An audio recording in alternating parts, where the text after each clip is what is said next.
My name is Nora Callahan. I am 27-year-old. I used to think that the worst thing a family could do to you was ignore you. I spent the first 22 years of my life believing that silence was the sharpest weapon a parent could wield, that being overlooked, talked past, forgotten in a conversation at the dinner table was the cruelest form of erasure. I was wrong. Silence, I would learn, is gentle compared to what comes next. What comes next is when they look directly at you, see exactly who you are, understand precisely what you need, and choose someone else anyway. My name is Nora Callahan. I am 27 years old, and until 14 months ago, I had never once in my life stood in a lawyer's office and watched a dead woman speak from a television screen while my mother cried for reasons that had nothing to do with grief. Let me start from the beginning, because if I don't, none of it will make sense, and I need it to make sense not just for you but for me. I've been carrying this story around in my chest for over a year now, and it sits there like a stone, smooth in some places, sharp in others, and I keep turning it over in my hands at 2 a.m. when I can't sleep, trying to figure out the exact shape of it, trying to understand what it means that the person who loved me most in the world had to die to prove it. I was born in a small city in upstate New York, the kind of place where everybody's grandmother knows everybody's grandmother, where the Catholic Church on the corner has been doing the same Christmas pageant since 1974, where the diner on Main Street still has a rotary phone mounted on the wall that they swear still works. It's a town that smells like old wood and lake water in the summer, and like desperation in February when the heating bills come and the sky stays white for 6 weeks without a single break. My family, the Callahans, had been in that town for 3 generations. My grandfather, Patrick Callahan, had come from County Clare in Ireland at the age of 19 with $40 and a letter of introduction to a man who ran a hardware store. He died when I was 4. I remember almost nothing about him, except the smell of his pipe tobacco and the weight of his hand on the top of my head, which felt like a benediction even then, even when I was too small to know what that word meant. What I do remember, completely and perfectly, is my grandmother. Her name was Agnes Callahan, née O'Brien, and she was the kind of woman who made rooms feel smaller not because she was large physically, but because her presence had density to it. She was 5'3", white-haired by the time I knew her, with brown eyes that were almost amber in certain light and hands that were always moving, knitting, cooking, folding, gesturing. She laughed too loud for polite company and cried at commercials and kept a rosary in every room of her house including the bathroom. She made soda bread every Friday and considered it a personal moral failing if you left her table hungry. She read 3 library books a week until her eyesight started going, and then she switched to audiobooks and listened to them at full volume, which drove my grandfather quietly insane before he died. She was the first person who ever told me I was smart, not in the offhand, performative way that adults talk to children, not the *O, aren't you clever that gets said and immediately forgotten, but in a real, considered way. I was 8 years old, sitting at her kitchen table doing a school worksheet, and I had figured out a math problem by doing it a completely different way than the teacher had shown us, and I explained it to Grandma Agnes, and she put down her knitting and looked at me for a long moment and said, "Nora, you have a mind like a blade, don't let anyone dull it." I have thought about that sentence almost every day of my life since. Here is what you need to understand about my family dynamic before any of the rest of this makes sense. My parents, James and Loretta Callahan, had 2 daughters, me, Nora, the older one, and my sister Vivienne, who is 3 years younger than me and who, from approximately the moment she was born, became the undisputed center of the Callahan family universe. I want to be very careful here because I've spent a lot of time in therapy, more on that later, learning the difference between perception and fact, between feeling unloved and being unloved. But I also know what I know. And what I know is that from the time Vivienne came home from the hospital as a pink-faced, screaming miracle of a baby, the gravitational pull in my house shifted. It was subtle at first, the way it always is. There was a new baby. New Barbies require more. I understood that, even as a 3-year-old. What I didn't understand, couldn't have understood, was that the scale would never quite tip back. Vivienne is beautiful, not in a complicated way. In the clearest, most legible way possible. Blonde hair, blue eyes, dimples, the kind of face that adults on the street stop to comment on. She was charming in the way some people are just *built charming, the way it comes as naturally as breathing. She talked easily to strangers. She made friends without effort. She walked into rooms and people turned toward her the way plants turn toward windows. I was none of those things. I was dark-haired and serious, and I read constantly, and I had opinions about everything, and I could not, for the life of me, figure out how to make adults like me the way they liked Vivienne. I was not ugly. I was not unfriendly. I was simply quieter, denser, harder to read. My mother loved Vivienne in the way you love something you understand instinctively. She loved me, I think, I do think she loved me, in the way you love something you find baffling. There was always a slight furrow in her brow when she looked at me, a hesitation before she answered my questions, a sense that I had said or done something unexpected that she needed a moment to process. My father was different in a different way. He didn't prefer Vivienne exactly.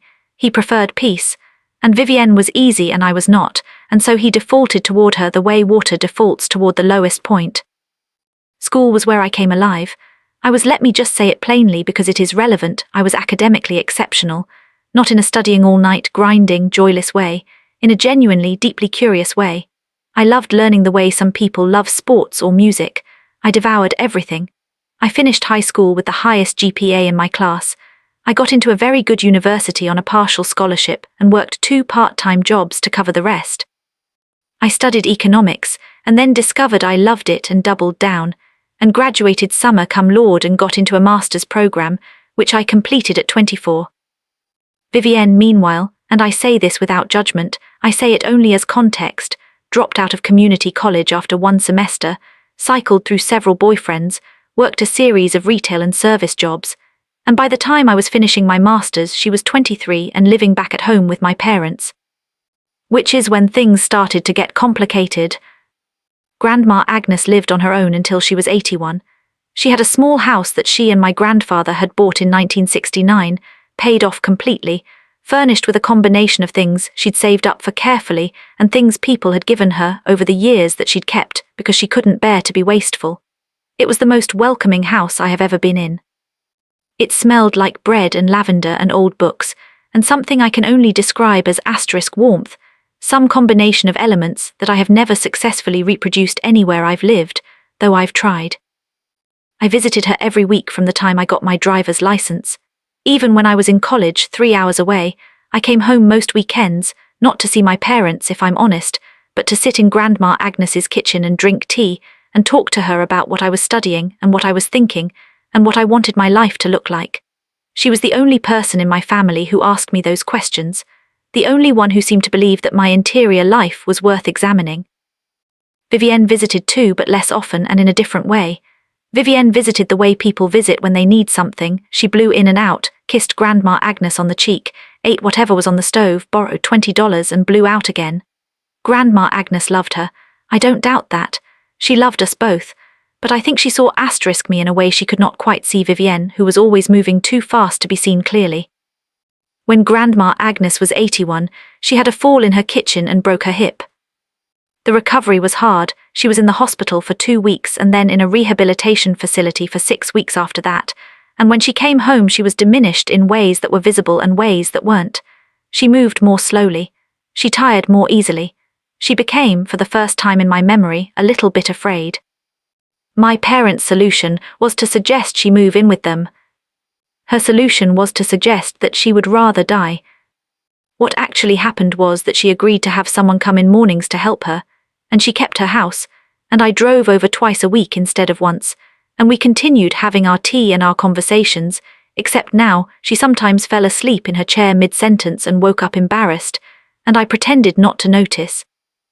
During this period, the 1.5 years after her fall, we talked about a lot of things we hadn't talked about before, the way you do when someone's mortality becomes less theoretical. We talked about my grandfather and what their marriage had really been like, the complicated private architecture of it. We talked about my father as a boy, things I'd never known. We talked about Ireland, which she had left at 17 and returned to only twice in her entire life. We talked about regret and what she regretted and what she didn't. We talked about money. Grandma Agnes had, it turned out, more of it than most people knew. My grandfather had been careful and she had been more careful still, and they had invested slowly and conservatively over decades, and they had never been flashy about any of it. The house was paid off. There were savings accounts. There were some modest investments. It wasn't a fortune in any dramatic sense, but it was significant, somewhere in the range of $400,000, all told, when you included the value of the house and everything else. "I know what I want to do with it," she told me one afternoon. We were sitting in the kitchen, November light coming through the window, the kind of flat grey light that turns everything into a painting. "I've made my decisions. I've been to see Thomas." Thomas was Thomas Adami, her lawyer. He'd been her lawyer for 15 years, a serious, quiet man she trusted completely. "I don't want to know," I told her, and I meant it. The conversation made me uncomfortable in the way all conversations about death and inheritance made me uncomfortable, not because of the money, but because they required acknowledging that she was going to die, which was something I could not look at directly. "You should know one thing," she said. She looked at me with those amber-brown eyes, completely clear, completely direct. "I've taken care of you, Nora. I need you to know that. Whatever happens, whatever anyone does or says, I've taken care of you. You understand?" "Grandma." "Don't dismiss it," she said more firmly. "Look at me." I looked at her. "I've taken care of you," she said again. "And the proof of it is sitting in Thomas Adami's office, and he knows exactly what to do and exactly when to do it. So whatever happens, don't be afraid. You hear me?" "I hear you," I said. I didn't really understand what she meant. I filed it away in the category of things old people say that make more sense later, and I brought her another cup of tea, and we talked about something else. She died 14 months ago, a Tuesday in late October, quiet in her own bed the way she had wanted. She was 83 years old, I was 26. I held her hand at the end. My parents were there too, and Vivienne. It was the four of us. And even then, even at the end of her life, the last time she had enough clarity to focus her eyes, she looked at me, not at my mother who was her daughter-in-law and who was crying, not at my father who was her son and who was staring at the wall, at me, and she almost smiled. I have replayed that moment more times than I can count. The weeks after her death were the weeks that grief does its strangest work. It scatters you. You find yourself doing ordinary things and being ambushed by emotion in completely unpredictable moments. I cried at the grocery store because she used to buy the same brand of soda bread mix. I couldn't listen to certain music for months. I kept reaching for my phone to call her before remembering. I was also, during this period, holding myself together in a practical sense in ways that weren't entirely sustainable. I was working. I'd been at a financial analytics firm for 2 years by then, a good job, a job I was good at, though it required long hours and a lot of mental energy. I was living alone in an apartment 30 minutes from my parents' house and 40 minutes from where Grandma Agnes had lived. I was trying to manage grief and work and regular life simultaneously, which is what everybody does and what nobody is quite prepared for. My parents were managing their own grief in their own way. My father became quieter than usual, which with him is very quiet indeed. My mother became louder. She needed to do things, to organize, to make lists, to make decisions. Grief makes some people still and some people frantic. My mother was frantic. The estate, she kept saying. They needed to deal with the estate. The house needed to be sorted. Her belongings needed to be distributed. Her finances needed to be settled. There was a will, of course. Thomas Adami had told them there was a will, and he had scheduled a meeting for 4 weeks after her death to read it. 4 weeks. My mother considered this an outrage. She wanted to know now. She explained to me on the phone, a very clear sense of what Grandma Agnes would have wanted, and she didn't see why they needed to wait for some formal proceeding. I told her to wait for the formal proceeding. She told me I was being inflexible. This was our dynamic in miniature. What I didn't know during those 4 weeks was what was happening at my parents' house. I found out later, pieced together from things people said and didn't say, from a conversation I had with my aunt, my father's sister, who lived in Buffalo and had therefore mercifully escaped most of the drama, from things Vivienne herself eventually told me in a moment of something that might have been guilt. What was happening was this: Vivienne was in trouble. Vivienne had been for the past several months in a financial situation that she had kept from everyone except our parents. She'd been fired from her last job. I didn't know that. She'd run up a significant amount of credit card debt. I didn't know that either. She had also been in a relationship with a man named Brody who had borrowed money from her, money she didn't have, money she'd put on credit cards, and then in the elegant tradition of Brodys everywhere, had disappeared. She was, by the time Grandma Agnes died, approximately $30,000 in debt with no income. My parents knew this. My parents had been for months trying to figure out what to do about it. And then Grandma Agnes died, and there was an estate. I want to be fair here. I want to try to see it from their perspective, because I've spent a lot of time in the past 14 months doing exactly that, sitting with my therapist. Her name is Dr. Patricia Wolfe, and she is possibly the best $80 an hour I have ever spent, and trying to understand how my parents arrived at the decisions they made. I think I understand it now. I don't think they are evil people. I think they are people who love Vivienne in a way that overrides their better judgment, who panic when she's in trouble, and who are willing to tell themselves whatever story makes the thing they want to do feel acceptable. The story they told themselves, I think, went something like this: Nora is fine. Nora has always been fine. Nora has her degree and her job and her apartment, and she is capable and self-sufficient, and she doesn't need help. Vivienne needs help. And Agnes would have wanted her granddaughters to be taken care of. Surely Agnes would have wanted Vivienne to be taken care of. Surely that's the spirit of what she would have wanted, even if the letter of it might have been different. This is the story they told themselves. And they told it to themselves so many times and so convincingly that by the time we all sat down in Thomas Adamy's office 4 weeks after Grandma Agnes's death, they had already made a decision. They just needed the formality of the reading to be over so they could implement it. Thomas Adamy's office was exactly what you'd expect of a small city lawyer of a certain generation: wood paneling, carpet in a shade of burgundy that had probably been fashionable in 1992, framed diplomas, a large desk with very little on it. He himself was a tall man, silver-haired. With the careful manner of someone who has spent decades delivering news that people have complicated feelings about, he shook all of our hands, he offered water, he sat down. There were 5 of us: my parents, me, Vivienne, and my Aunt Patricia, my father's sister, who had driven down from Buffalo because she'd been close to Grandma Agnes and wanted to be there for the reading. She sat beside me. I remember that she reached over and briefly squeezed my hand before things started, and I didn't understand why at the time. Thomas Adamy opened a folder. He explained that Agnes Callahan had prepared a will, which he had witnessed, and which had been notarized, and was entirely in order. He read the standard language. He read the clause about her personal belongings. The furniture and the objects in the house were to be distributed among family members in a process to be facilitated by her son James, my father. There were small specific bequests: her rosary collection to the church, her books to the library, a few pieces of jewelry itemized by name to specific recipients. And then he got to the money. The residue of the estate, he read, including all savings, investments, and proceeds from the sale of the property at, and here he read her address: I leave to my granddaughter Nora Marie Callahan, in recognition of her character, her kindness, and the many hours she gave me freely and with love. The room went very quiet. It was not the quiet of peaceful absorption. It was the sharp, pressurized quiet that happens when something unexpected lands and everyone is trying to figure out what to do with it. I felt I'm trying to be accurate about what I felt. I felt a flood of something that was not quite any one emotion. It was grief, because hearing her words in her lawyer's voice made her absence suddenly concrete in a way the past 4 weeks had somehow failed to do. It was shock, because even though she had told me she'd taken care of me, I hadn't really imagined it would be like this. It was something else too, something warm and complicated, the feeling of being known, of being seen.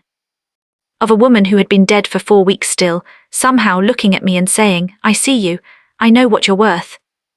My mother said, I'm sorry, could you read that again? Thomas Adamy read it again. Vivienne said nothing, she was looking at her hands. My father said, that's the complete disposition. There's nothing else regarding Vivienne. Miss Vivienne Callahan receives the pearl earrings itemized in Section 3, Thomas Adamy said, along with any personal items she selects from the household goods. The financial residue is designated to Nora. My mother said, that can't be right. Thomas Adamy looked at her with the expression of a man who has seen this moment in many variations and has developed a professional equanimity about it. I can assure you, Mrs. Callahan, the document is exactly as Agnes Callahan intended it. She was 83 years old, my mother said. She wasn't, she was confused sometimes. She didn't always. Mom, I said. She was of entirely sound mind when this will was prepared, Thomas Adamy said. I met with her on 3 separate occasions over the course of 6 months before she signed. The process was thorough. There was another silence. My Aunt Patricia was looking at the wall, my father was looking at his hands, Vivienne was very still. Well, my mother said, and her voice had gone flat in a way I knew meant she was restructuring, regrouping, deciding on a new approach.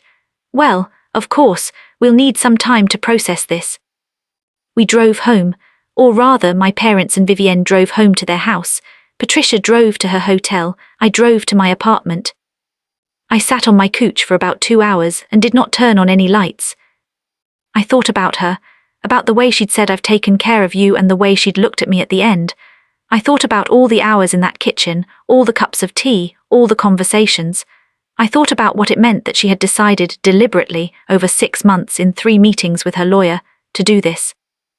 I cried, not the sharp, sudden grief of the first days after she died, but something slower and deeper.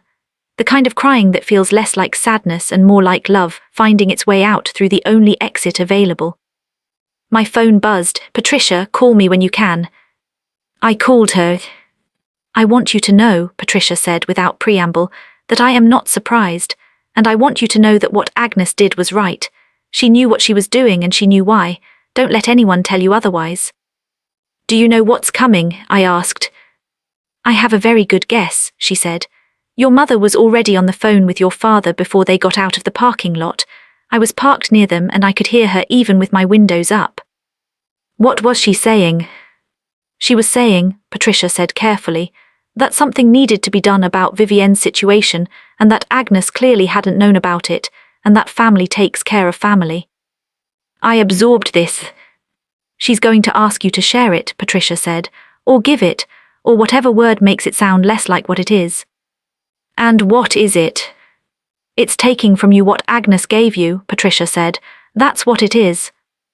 They waited 4 days. I've always thought this was actually quite restrained, given my mother's disposition. 4 days before she called me on a Sunday morning and asked if I could come to dinner that evening. I said I could. She said it would just be family. I said okay.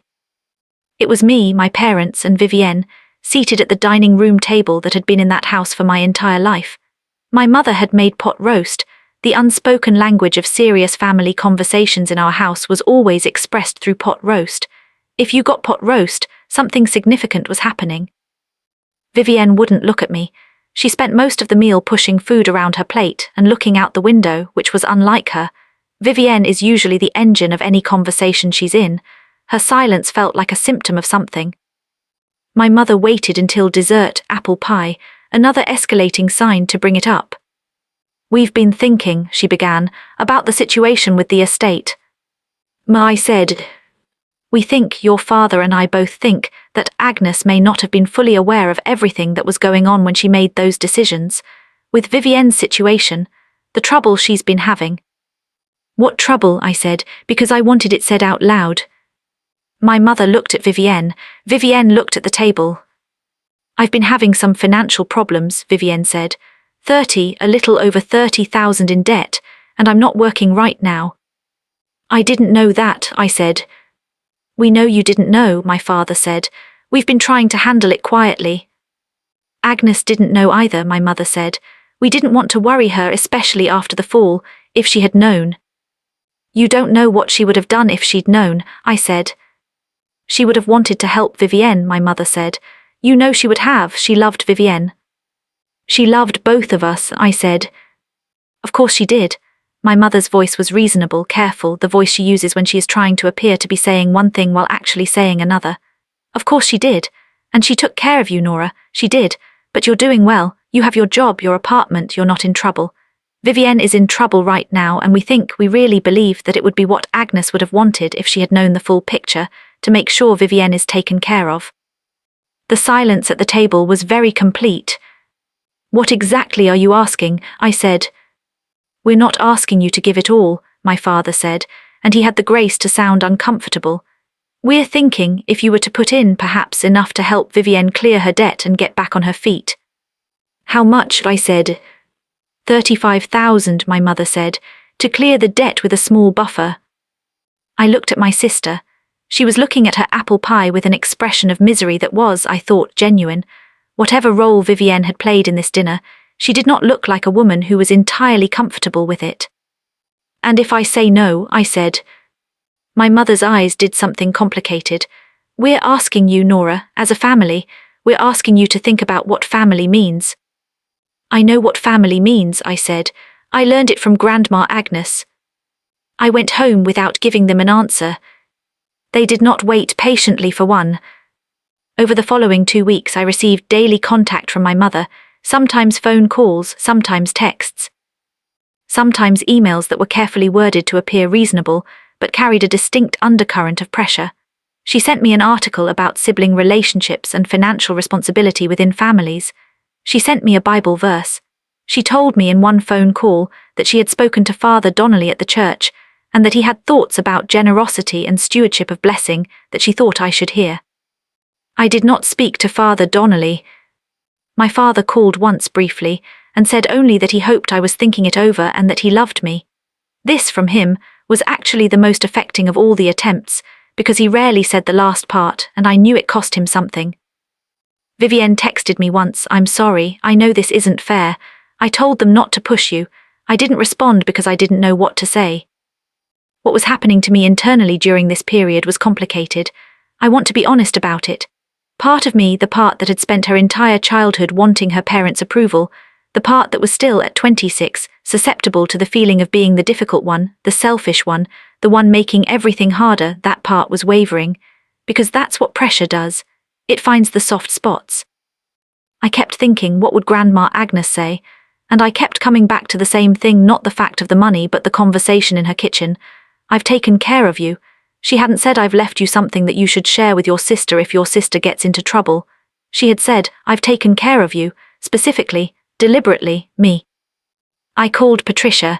I called her more than once in those 2 weeks. "They're calling it family obligation," I told her. "My mother is making it about what Agnes would have wanted." "Agnes told me," Patricia said. I stopped. "What?" "Not everything. But she told me a few months before she died. She called me, and she said she'd made her decisions about the estate, and she wanted someone else in the family to know. She said she'd left the money to you, and she knew it might cause friction, and she wanted someone in the family to be a witness to her reasoning." "What was her reasoning?" Patricia was quiet for a moment. "She said you had come to her every week for years, not out of obligation, out of love. She said you sat with her when she was frightened after the fall, and you never made her feel like a burden, and you never looked at your phone while she was talking, and you asked her about her life, her actual life, what it had been like, what she thought about things, and almost no one else ever had. She said," Patricia paused. "She said Vivienne was a force of nature, and she loved her, but that some people go through life leaving a wake, and some people go through life making sure the water settles. She said you were the second kind." I was crying again. I seemed to be doing a lot of that. "She also said," Patricia continued, "that she had thought very carefully about whether to divide it equally, and she decided not to because she didn't believe in giving people things they hadn't earned out of a fear of seeming unfair. She believed in putting things where they belonged." "I have to tell my parents this," I said. "You don't have to tell them anything," Patricia said, "but if it helps, yes, tell them." I called my mother on a Thursday evening and told her I wanted to have a conversation, just the two of us, and could she come to my apartment Friday morning. She came. She brought coffee, which I found touching in a minor, complicated way. I told her what Patricia had told me. I told her that Grandma Agnes had been aware of what she was doing, had thought carefully about it, had told Patricia, and had made a deliberate choice. I told her that I wasn't going to give Vivienne the $35,000, and that I needed her to understand why in a way that didn't require me to be the villain. My mother listened. She held her coffee cup with both hands and she listened, and when I finished there was a long silence. "So you're saying no," she said finally. "I'm saying Agnes made a decision and I'm honoring it. Agnes didn't know everything." "She knew enough," I said. My mother set down her coffee. "You know, Nora," she said, and her voice was very quiet, "I've always worried that you were going to use your intelligence as a wall, that you'd build arguments around yourself and call it principle." I felt that land. It was a skilled hit. She knew where to aim. "And I've always worried," I said carefully, "that you see me less clearly than you think you do." She left. We didn't hug. What happened next is the part of this story that I still, even now, struggle to narrate without my hands shaking a little.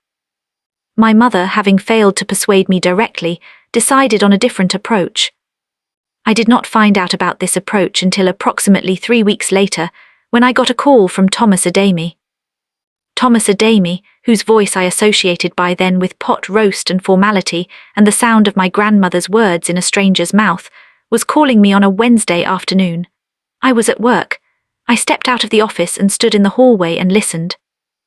"I'm calling," he said, "because I think you should know something. Your parents came to see me last week." "I didn't know that," I said. "They came with a question about whether the will could be contested, on the grounds of Agnes's mental capacity at the time of signing." The floor of the hallway felt suddenly less solid. "Can it be?" I asked. "In my professional opinion, no," he said. "I documented our conversations carefully, precisely because I anticipated this possibility. Agnes was as sharp as anyone I've worked with at the time of signing. There is no viable challenge." "But they're going to try," I said. "I don't know what they're going to do," he said. "I told them what I'm telling you, that I do not believe a challenge would succeed. I also told them I was ethically obligated to inform the beneficiary of the conversation." He paused. "I am also obligated to tell you something else. There is an additional element of the estate that I did not present at the reading." I waited. "Agnes left me specific instructions," he said, "that this element was to be held until it was needed, until it became clear whether there would be dispute, I suppose is the word she used. She said, 'Thomas, if there is trouble, you'll know, and when you know, you open the second envelope.'" He paused again. "I believe the trouble has arrived." My heart was beating very strangely. "What's in the second envelope?" I asked. "Not an envelope," he said. "A recording. Agnes came to my office approximately 8 months before she died and recorded a video. A supplementary statement, she called it. She said she wanted to explain herself in her own words, in case anyone decided that she needed explaining." "Can I see it?" I asked. "Yes," Thomas Adami said. "That's why I'm calling. I'd like to schedule a meeting. I think you should bring whomever you need to bring." I called Patricia first. I told her everything. She said she'd drive down and she'd be there. Then I did something that surprised me. I called Vivienne. She picked up on the second ring, which told me she'd been waiting for me to call, maybe waiting for days. "Viv," I said, "Grandma Agnes made a video." There was a sharp intake of breath. "It's been sitting with Thomas Adami this whole time," I said. "He's inviting us to come watch it, all of us, Mom and Dad too." Silence. "Vivienne," I said, "did you know about this?" "No," she said. "I swear, Nora, I didn't know." And she sounded frightened actually. "I tried to talk them out of challenging the will. I didn't know they'd actually gone to the lawyer." "Did you want them to challenge it?" I asked. The silence that followed was maybe 5 seconds, but it was one of the most important silences of my life, because in it I heard my sister actually wrestling with a question instead of reflexively answering it. "No," she said finally. "No, it's yours. It was always Nora. I'm so sorry. I should have said that from the beginning. I let them. I was scared and I let them, and I'm sorry." I believed her, and believing her cost me something and gave me something at the same time. "Come to the meeting," I said. "Come and see what she had to say." We gathered in Thomas Adami's office on a Tuesday morning. Me, my parents, Vivienne and Patricia, who had driven 3.5 hours and arrived looking composed and wearing the same expression she'd had in this office the first time, the one that suggested she already knew something the rest of us didn't. My mother sat with her arms folded in a way that communicated controlled hostility. My father sat very still. Vivienne sat beside me, which was not what anyone had expected, including me. She had quietly crossed the room when we arrived and sat down next to my chair and not moved. Thomas Adami came in and closed the door and sat down and set up the laptop on his desk with the same careful, deliberate movements he brought to everything. He did not make a speech. He said only, "Agnes asked that this be played in full before any discussion." He pressed play. And then she was there. On the screen, on the laptop on Thomas Adami's desk in his burgundy-carpeted office, my grandmother was alive. She was sitting in a chair that I recognized, the wingback chair from her living room, the one with the slightly worn armrests that she'd had for 30 years. She was wearing a blue blouse and her white hair was neat, and she looked directly at the camera with those amber-brown eyes, and she almost smiled, and for a moment the room felt like it had no air in it. "Well," she said, her voice was exactly as I remembered it. "Exactly. If you're watching this, then I suppose Thomas decided the moment had arrived, and Thomas has never been wrong about a moment in his life, so I'll trust him." She shifted slightly in the chair. She folded her hands in her lap. "I want to speak to a few people directly," she said. "Let me start with Nora." I felt Vivienne reach over and very quietly take my hand. "Nora," Grandma Agnes said on the screen, "my dear girl, I have watched you grow up from a small, serious child who asked questions that stumped adults into a woman who carries herself with more grace than she knows. I have loved many people in my life and loved them deeply, but I want you to know that what you gave me, the visits, the conversations, the way you listened, the way you made me feel like my thoughts still mattered when the world was increasingly inclined to write me off as an old woman in a chair, there is no currency for that. There is no accounting for it.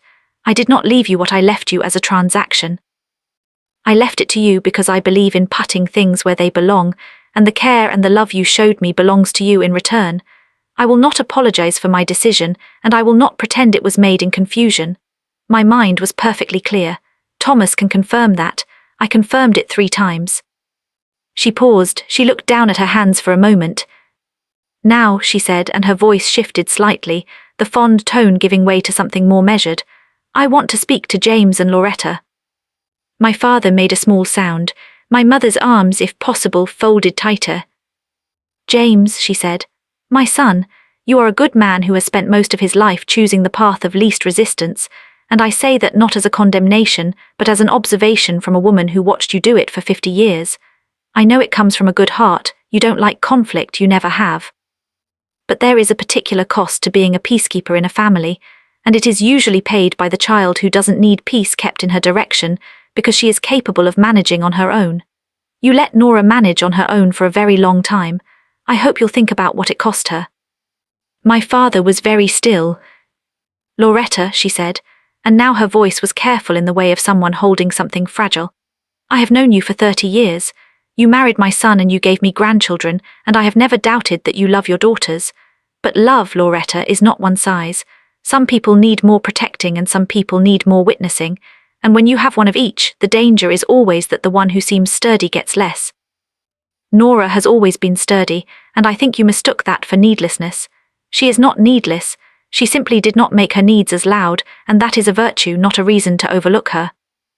My mother had uncrossed her arms. She was very still now too. "I also want to say," Grandma Agnes continued, "that I am aware there may be some discussion after I am gone about what I would have wanted had I known various things. People will say I didn't know the full picture. People will say I would have done differently. I want to be very clear. I spoke to Thomas every few months about the state of this family for the last 3 years of my life. I am not an uninformed woman. I know about Vivienne's difficulties. I knew about them before I finalized this will. I made my decision knowing. Let there be no confusion about that." The room was completely silent. "And now Vivienne," she said, and her voice softened again in a different way. I felt Vivienne's hand tighten on mine. "Vivienne, my darling, you are a force. You have always been a force, and forces of nature leave traces everywhere they go, sometimes beautiful ones and sometimes otherwise. You have been in your life so far, more interested in your own momentum than in what you leave behind you, and I say this with all the love in the world because you are 23 years old and there is still so much time. Please hear this. You are capable of far more deliberateness than you have yet practiced. The difficulty you are in is real, and I am sorry for it, but it was also not inevitable. I believe in your ability to build something solid, and I hope you will decide to believe in it too. Your inheritance from me is not money. Your inheritance from me is the story of a woman who arrived at 17 in a country she didn't know with nothing and built a life through stubbornness and love. I hope you'll use it." Vivienne beside me was crying. Silently but completely, the tears were just falling, and she wasn't doing anything about them. "And finally," Grandma Agnes said, and she looked directly at the camera again with those eyes, "I want to say something to all of you together." She paused. She seemed to gather herself. "I am not an uncomplicated woman," she said. "I have made mistakes in my life, mistakes I carried for years, mistakes I am taking with me, but one thing I have never confused is the difference between fairness and equality. They are not the same thing. Treating everyone the same is not justice. Seeing each person clearly and responding to what you actually see, that is justice. I have tried in what I am leaving behind to do justice, not to be equal, to be just. And I ask you as my family to try to honor that even when it is uncomfortable, especially when it is uncomfortable. She looked at the camera for a long moment. I love you all, she said, every difficult, imperfect one of you, and I am very much looking forward to not being in pain anymore, so don't grieve too long. She almost smiled again, that almost smile, the one I knew. Thomas Adami closed the laptop. The room stayed silent for what felt like a very long time, but was probably about 90 seconds. Then my mother put her face in her hands and started to cry. Not the controlled, strategic crying I had seen from her before, but something that seemed to come from deeper, something that surprised her as much as anyone. My father put his arm around her, and his jaw was working in that way that meant he was also on the edge. Vivienne was still holding my hand and still crying quietly. Patricia, across the table, was not crying. She was looking at the blank laptop screen with an expression of profound satisfaction that she was keeping extremely restrained. Thomas Adami folded his hands on the desk and waited. After a while my mother looked up. Her face was a wreck in the real, unmanaged way that grief makes faces. She looked at me. Nora, she said. I waited. I don't, she stopped, started again. I think I have a lot of things to examine about how I've treated you. I think I've known it for a while and I've been not looking at it. Mom, I said. No, let me, she shook her head. Agnes said it, she said it right. You didn't make your needs loud and I mistook it. I did mistake it. She looked at Vivienne. And putting that on you, Viv, making you carry that wasn't right either. Vivienne shook her head. I should have said no, I should have said it from the start. My father said quietly, I'm sorry, Nora. Just that, just those 3 words. But from him, from a man who said almost nothing, who navigated life by saying almost nothing, they cost something real. I knew they cost something real. I know, I said. I want to tell you how the story ends, but first I want to tell you what the money actually was, because I realize I've been vague about the number and numbers matter when they're real. When the estate was fully settled, the house sold, the accounts liquidated, the investments resolved, the total came to $412,000, after legal fees and taxes and the costs of the sale. The figure that arrived in my account approximately 4 months after Grandma Agnes's death was $387,000. I want to be honest about what I did with it. I did not give $35,000 to Vivienne, but I did do something, and I want to explain it because the difference matters to me.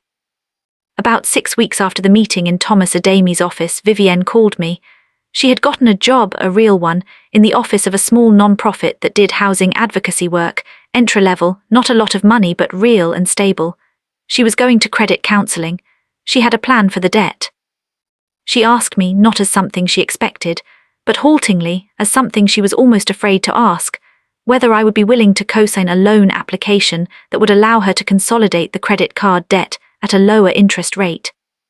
I said yes. I didn't pay her debt. She paid her debt. I just helped her get access to the terms that made it manageable, and she did the rest. I've thought about this a lot, that felt like the right shape of it. What Grandma Agnes had left me was not an obligation to solve Vivienne's problems. It was a resource that I could choose to use in ways that reflected my own values. And one of my values, I found, was wanting my sister to succeed, not wanting to rescue her, but wanting to help her find her own footing. That's a different thing. It took me a while to understand it was a different thing. With my share of the money, my actual share, the thing that was specifically mine, I did what Grandma Agnes would have wanted, I think. I thought very hard about it. I sat with it for months before I touched it. I had been for 2 years in my financial analytics job and doing well at it and finding it, I want to be honest, somewhat soulless. I was good at the work. I was not passionate about it. I had been telling myself for years that passion was a luxury and competence was a survival strategy, and I still believed that actually, but I had also arrived at a point where survival was no longer the immediate question, and I had to start asking different ones. What I actually wanted, the thing I had wanted for years and had been pushing to the side as impractical, was to go back to school for a PhD in economics with a focus on development economics. specifically economic mobility, why some people are able to build across generations and some people can't, what the structural conditions are, what can be changed. I was interested in this question in the abstract, and it will not surprise you, I was also interested in it from my own life and the life of my grandmother, who had arrived with nothing and built something real, and in the life of my sister, who had been given advantages and still found herself in trouble. I applied to 3 doctoral programs. I got into 2. I chose the one that was better, which required me to move to a new city, which was frightening and which I did anyway. I gave notice at my job. I packed my apartment. I drove to my grandmother's former house, now sold to a young couple with a baby, who had painted the kitchen a shade of yellow that was different from Grandma Agnes's green but somehow still warm, and I sat outside in my car for a while and looked at it. I thought about a small girl at a kitchen table, working a math problem a different way, being told she had a mind like a blade. I thought about the woman who said that, and the long, specific love between them, and how that love had travelled across years and rooms, and eventually across death and landed, finally, in a lawyer's office on a laptop screen on a Tuesday morning.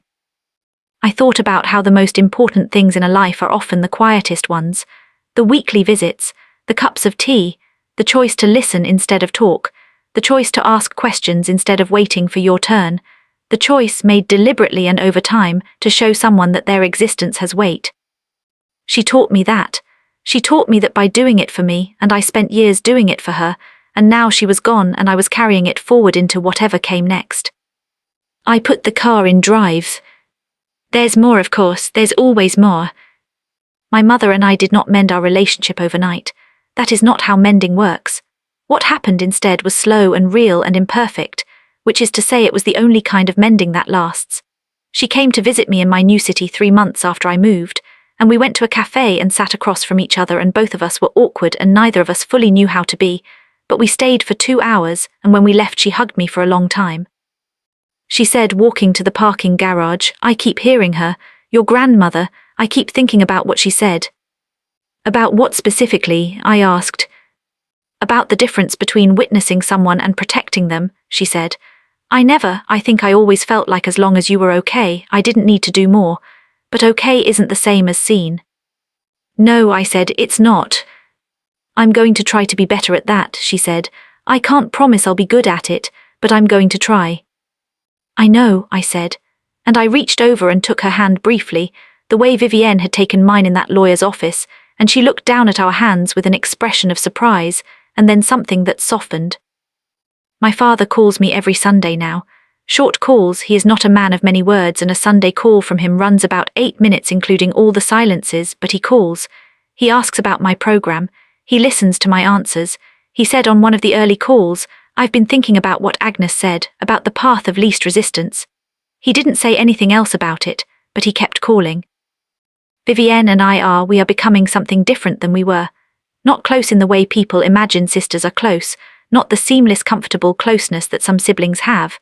We are becoming close in the real way, the earned way, the way that includes some scar tissue and some honest conversation, and some moments of reaching across things that are still somewhat uncomfortable to reach across. She is good at her job, it turns out. She is more patient and more deliberate than anyone who knew her at 22 would have predicted. She calls me sometimes just to talk, and sometimes she asks about my research, and she actually listens to the answer, which is more than I can say for most people. I think Grandma Agnes knew she would. I think she saw something in Vivienne that Vivienne hadn't yet decided to live up to, and she said, here is your real inheritance, the story of someone who built something out of nothing. Use it. I've been in my doctoral program for 10 months now. I am the oldest person in my cohort by 3 years, which occasionally makes me feel like an artifact, and occasionally makes me feel like someone who wasted time, and occasionally makes me feel like exactly where I'm supposed to be. The work is harder than anything I've done and also better. I am studying something that matters to me, with people who are serious about it, in a field that I believe has genuine stakes. I go to bed tired in the way that tired is supposed to feel. I have a small apartment. I have a small coffee maker that I run twice in the morning. I have a reading chair by the window that is nothing like the wingback chair with the worn armrests, but I bought it second-hand at an estate sale, and I felt irrationally like that was appropriate. I have on my desk a photograph of my grandmother that Patricia gave me, a photo from the 1970s, when Agnes was in her mid-30s, standing in her kitchen with a tea towel over one shoulder and looking at something off to the side, almost smiling. She looks like someone who knows something. She always looked like someone who knew something. I look at it in the morning when I sit down to work. I think about what she told me, that I had a mind like a blade. And I think, I am trying, Grandma, I am trying to use it the way you meant. Here is what I want to say after all of this. I want to say it carefully, because I have spent a lot of time getting it right in my head, and I want to get it right on the page too. What my grandmother did, the quiet, careful, deliberate thing she did over the last years of her life, was see someone, just see someone. She saw me specifically, clearly, without the distortion of hope or worry or projection.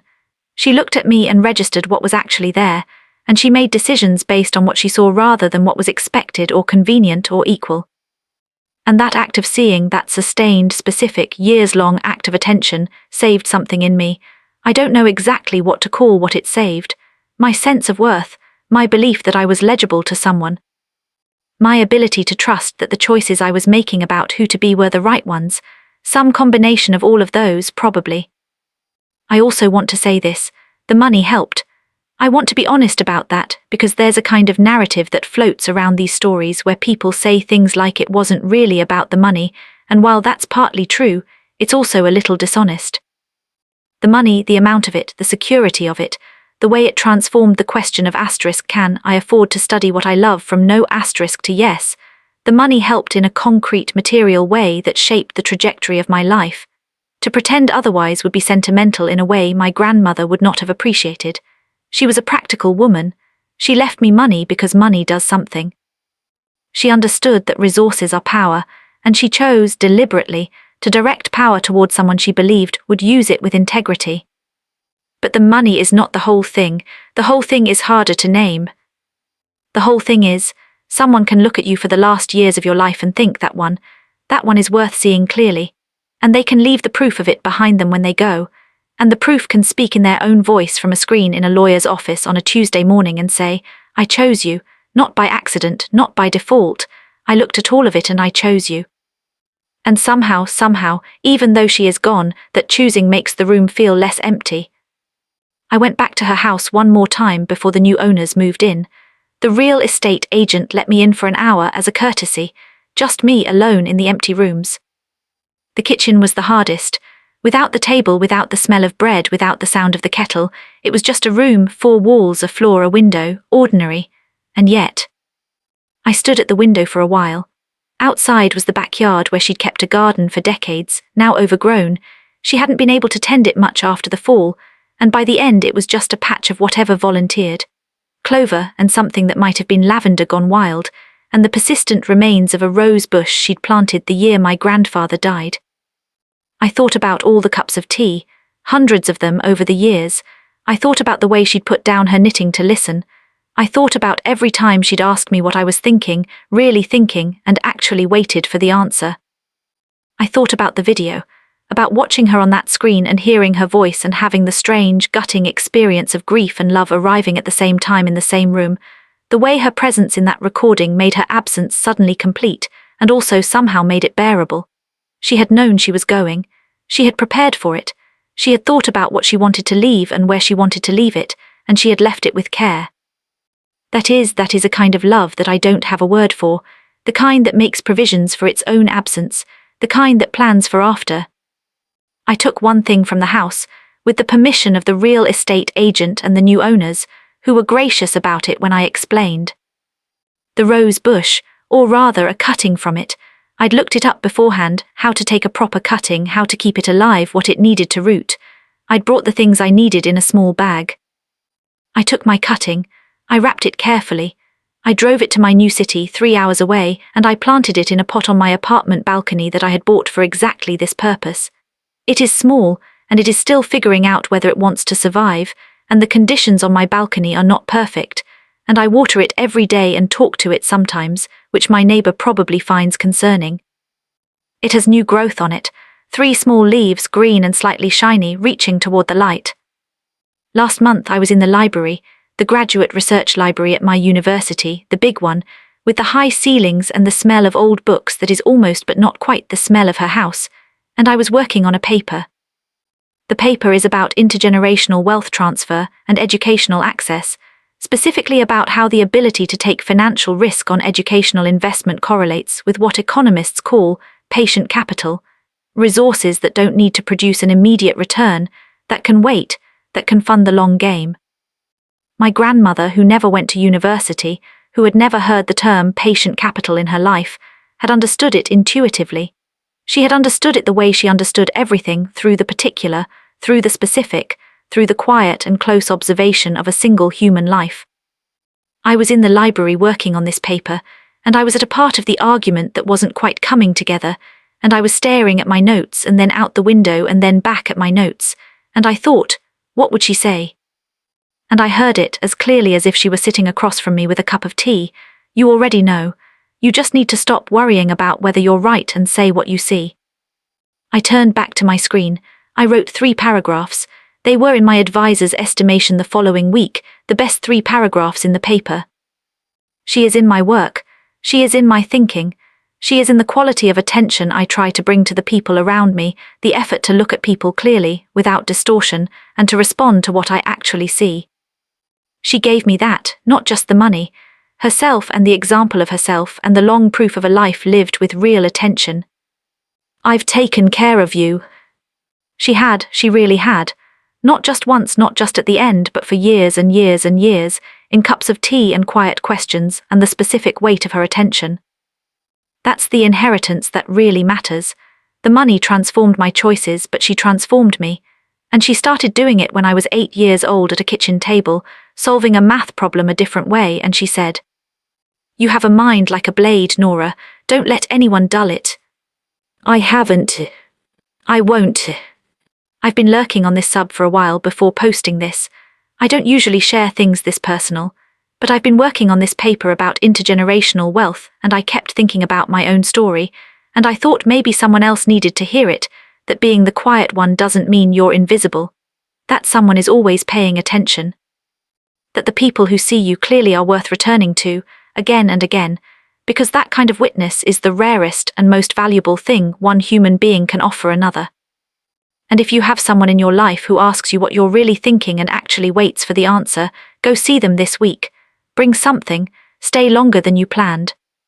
She'd have liked that. Edit *, I didn't expect this to take off the way it did. Thank you for all the comments and DMs. To the people who said their own grandmothers came to mind reading this, I'm glad.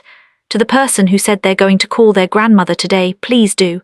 Today, right now if you can. To the few comments asking about Vivienne, she's doing well. She completed her debt repayment plan last spring. She's been promoted once. She sends me photos of things she's cooking, which she never used to do, and they are genuinely, objectively impressive. She is figuring herself out in the particular way that people figure themselves out when no one is solving their problems for them, and it looks good on her. To the comments asking what I would say to my parents now, I would say that I think forgiveness is not a destination but a practice, and I am practicing it. Some days I'm better at it than others. My mother sent me flowers on the anniversary of Grandma Agnes's death. I put them in a vase on the table next to the photograph. My father called last Sunday and talked for 12 minutes, which is a record. We are becoming something, slowly, imperfectly, with scar tissue and with effort.